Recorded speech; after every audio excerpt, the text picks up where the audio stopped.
Hello everyone, আমি ভাস্কর। তো বেরোতে যাব সেই সময় দুর্দান্ত একটা আপডেট এসে গেল। তো ভাবলাম যে কুইক ভিডিওটা আপনাদেরকে দিয়ে যায়, কারণ এই পোস্টারটা দেখে সত্যি কথা বলতে আমি বিশাল বিশাল বিশাল আমি এক্সাইটমেন্ট হয়েছি। তার কারণ আমাদের Bangla industry, Tollywood industry, Bangla সিনেমার এখন যা অবস্থা, সেটা সত্যি কথা বলতে দেবদা জিদ্দা ছাড়া কিন্তু এখন কিন্তু আর কেউ নেই। হ্যাঁ, পরে অঙ্কুশদা আছে।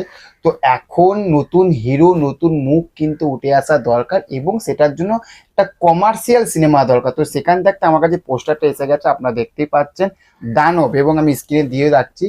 তো এই দানবের এই পোস্টারটা কেমন লাগলো, এবং এটার গল্প কি হতে চলেছে, এবং এটার নায়ক কে হতে চলেছে, সেটা কিন্তু একটুখানি সারপ্রাইজ হয়েছে। তো পোস্টারটা আপনাদেরকে বলছি, দিয়েছে যে আপনারা স্ক্রিনও দেখতে পাচ্ছেন, মোহনা ফিল্মস প্রেজেন্ট এবং প্রডিউস বাই পেয়ার খান। ঠিক আছে, প্রডিউস করছে পেয়ার খান, এবং একটা নতুন একটা প্রোডাকশন হাউস আমরা বুঝতেই পারছি। বইটার নাম হচ্ছে দানব।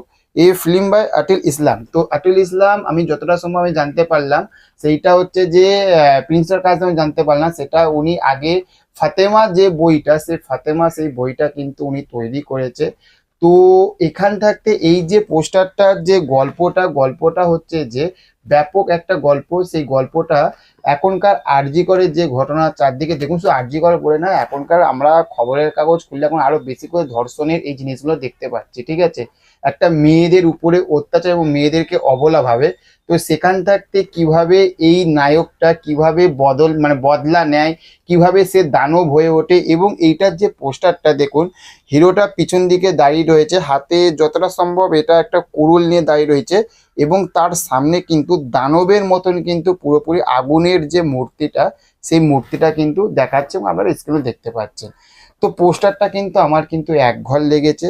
তো এটাই আমার চিন্তার বিষয় যে এটা নায়ক কে সেটা এখনো দেয়নি। এখানকার আপনার স্টোরি লিখছে আতিউল ইসলাম, এবং স্ক্রিপ্ট লিখেছে অনুভব ঘোষ। অনুভব ঘোষ, ঠিক আছে, ও সরি, অনুভব ঘোষ।